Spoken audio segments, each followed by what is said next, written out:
here opposite me. Man's got balls, and in today's society, in this boxing game, there's a big lack of balls. And you know who you are, what these people doing, who don't want no smoke. You have smoke. to be a little bit crazy. And I think that's not just me, I think that's in every vertical and every discipline. You do something, you have to be a little bit crazy and obsessed with what you're doing. You want it still? Listen, greedy belly, give me $1 billion, you take trilogy. Tyson Fury storms into the press conference and instantly shifts the energy.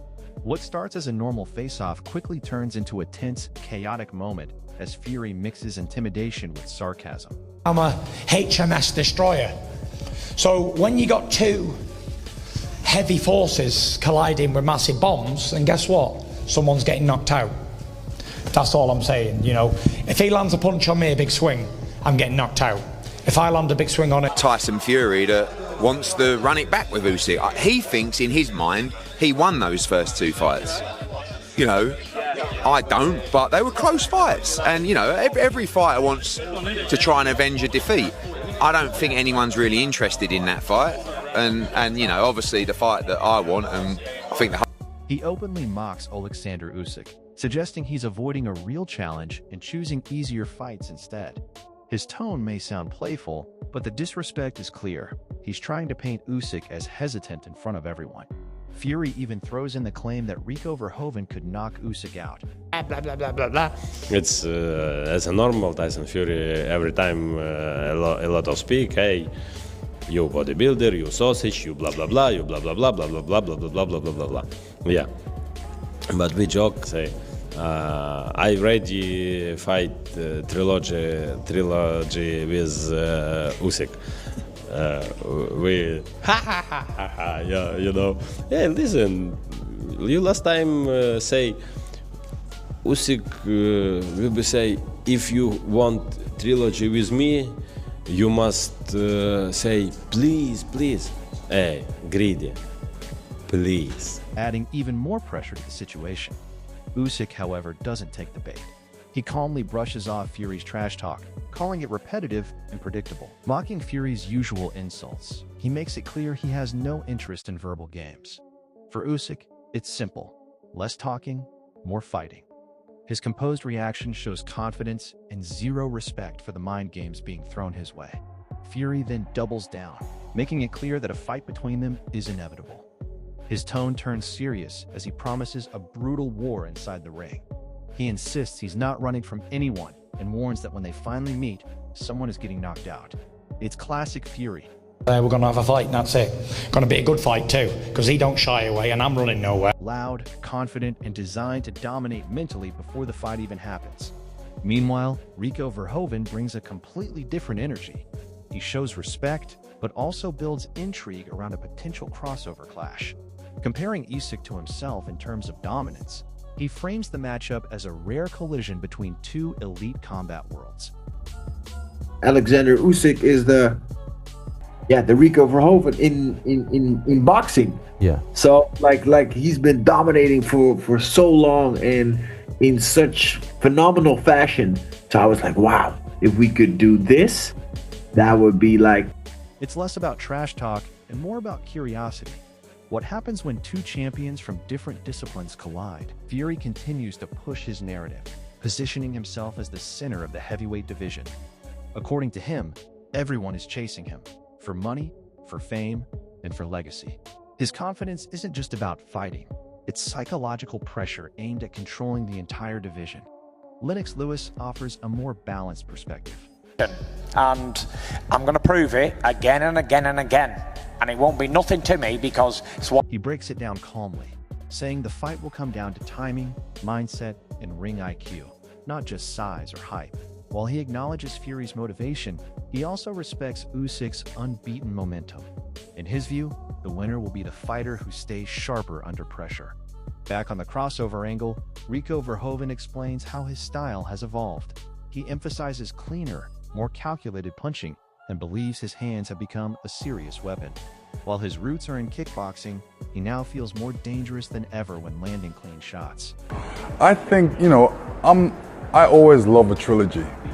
And I believe that Tyson Fury is coming a lot more serious in this fight. He's, he wants to win. Oleksandr Usyk now, I can't go against him. He hasn't lost yet. So, he's a very positive and great fighter, and he moves. Rico Verhoeven's recent evolution shows clear adaptation toward a more boxing-focused style. His emphasis on cleaner, more calculated punching suggests he's preparing for pressure under boxing rules, which adds even more intrigue to potential crossover fights with elite names like Oleksandr Usyk. But yeah, when I connect, I connect. Like I said, there's a lot of weight behind these punches. So yeah, of course, within the kickboxing sport, I was used to just throwing the kicks and doing my thing. But now we get the opportunity to use the hands more. So Peter is like, oh, he's like. Adam Smith believes the heavyweight landscape is shifting once again. According to him, the focus is moving away from immediate rematches and toward legacy-defining fights. He points out that Anthony Joshua may need a tune-up bout after his recent setback, while Tyson Fury looks ready to jump straight into another major showdown. Fight that I want next. In England? Thank you, everyone. In England, for sure. I only want a fucking fair fight. I don't want any favours. I want a fair fight and a fair result, which I believe, and I know I didn't. How did you score that second fight? I fucking thought I won it by 5 rounds. It all comes down to timing, recovery, and who is mentally and physically prepared for the biggest stage. Paul Smith raises a controversial question. Should a kickboxer be fast-tracked into heavyweight boxing opportunities?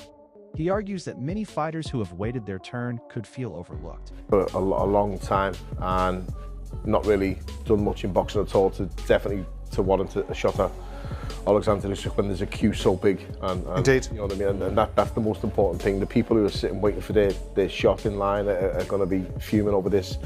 Some would say, to counter that argument, Usyk's probably earned the right to have an easier. At the same time, he acknowledges that Usyk's achievements give him flexibility when it comes to choosing unique challenges. This opens up a bigger debate, merit versus entertainment, and whether boxing is shifting away from traditional rankings. Simon Jordan suggests there's more happening behind the scenes than just height. And I can see how the monetization vehicle of this works, but Usyk wouldn't be doing this unless there's a reason for it. There must be a motivation behind it. It must be some form of derivative as to what happened between the various disciplines crossing over with Ngannou. He believes financial incentives and promotional strategy are driving these crossover talks. In his view, Usyk wouldn't consider such a fight without a clear benefit, highlighting how business decisions now heavily influence modern boxing. One bout as a professional boxer, you go, so, how can he jump the queue and box Oleksandr Usyk for the WBC title? To me, that doesn't make any sense at all, and I think it makes a mockery, again, of the WBC. Spencer Oliver strongly criticizes the idea of fast-tracking fighters with limited boxing experience into top-level opportunities. He warns that it disrupts the ranking system and frustrates contenders who have earned their position. For him, the bigger concern is credibility, whether merit still truly matters in championship-level decisions.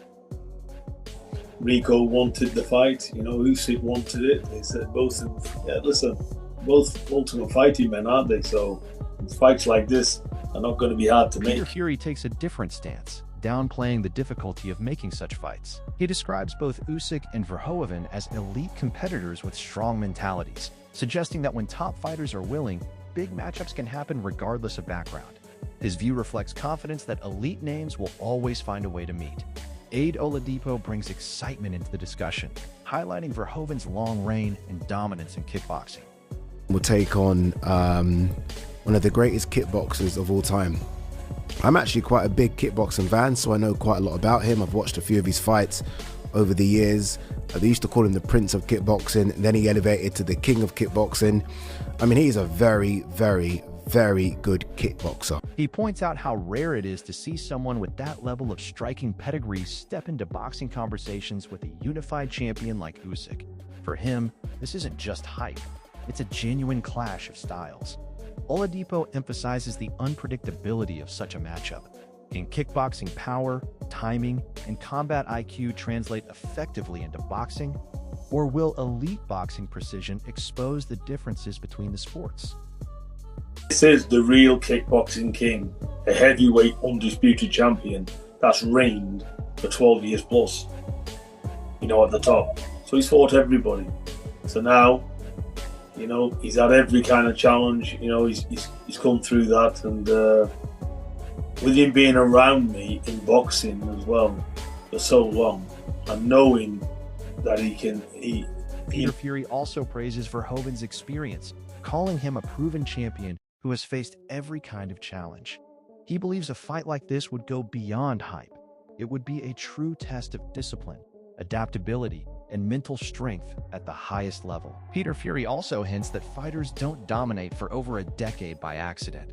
A 12-year reign at the top proves elite-level consistency, discipline, and fight IQ. Do what you want, but I at least expected it to be some sort of active boxer, someone of some... Not to say I don't actually know much about Van Hooven in terms of a kickboxer, of what his quality level is, but what I'm saying is I expected it to be someone of a decent caliber of a professional boxer. But if it's not, then fine. Look, do your thing, do you, and hopefully he returns to actual professional boxing against some of the top elite. In his view, Rico Verhoeven brings real danger, even in a different sport, which makes this crossover debate far more serious than many assume. Fabio Wardley raises concerns about fairness, questioning the idea of fast-tracking crossover fighters into elite boxing opportunities. He emphasizes that established professionals expect a proper ranking system before title shots are handed out. While he admits he's unsure about Verhoeven's true boxing level, his main argument is about protecting the structure of the sport and maintaining merit-based progression. At the same time, he acknowledges the entertainment value and global attention that big names like Oleksandr Usyk bring. Ultimately, Wardley hopes that once the crossover hype fades, this is nothing but a gimmick fight, and it's even more shameless considering the fact, one, it's on pay-per-view, and two, it's for the WBC Heavyweight Championship of the world. Does Rico Verhoeven, with his one win over a decade ago against the guy who was 0-5, deserve a world title shot? Answers on a postcard. Can you play the recorder? No. That's the answer. This is shocking. Shocking stuff from Oleksandr Usyk. This is Oleksandr Usyk picking money. Boxing returns to top-ranked competitive matchups. Liam Smith takes a harsher stance, calling the potential matchup more of a commercial gimmick than a legitimate sporting contest. He questions whether Verhoeven deserves a world title opportunity in boxing with limited experience, especially against an elite champion like Usyk. His concern is clear. If money and entertainment start outweighing merit, it could damage the credibility of the sport and set a dangerous precedent for future matchups. Max Kellerman offers a more balanced, reality check perspective. He acknowledges Verhoeven's dominance in kickboxing, but stresses that boxing is a completely different discipline. Timing, defense, rhythm, and pacing all change dramatically. Kellerman separates respect from reality. Being elite in one sport doesn't guarantee success in another. His analysis focuses on the technical gap Verhoeven would face against high-level boxers like Usyk. In the bigger picture, all these debates around Tyson Fury, Oleksandr Usyk, and crossover fights reveal one thing clearly. Heavyweight boxing is entering a new era, driven by politics, money, and massive superfight pressure. Verhoeven's second professional boxing match. But guys, Verhoeven is 6'5", 270. And he is like the dominant champion in kickboxing. I used to watch kickboxing all the time. Growing up, if there was no boxing on TV way before the UFC, they'd like ESPN to have kickboxing on. I used to watch it, right? Chris, you have fought. Now look, it is politics, money, and massive superfight pressure. Fury continues to push his dominance narrative, positioning himself as the center of the division, while Usyk quietly answers critics with skill, discipline, and results inside the ring. Meanwhile, figures like Verhoeven bring a new layer of controversy, splitting fans between those who value legacy and those drawn to spectacle. Analysts, fighters, and promoters all have different opinions, but in the end, the truth can only be decided inside the ring. So now the question is yours. Are crossover fights taking boxing to the next level, or slowly damaging its credibility? Drop your opinion in the comments, and don't forget to like and subscribe for more hard-hitting boxing breakdowns and updates.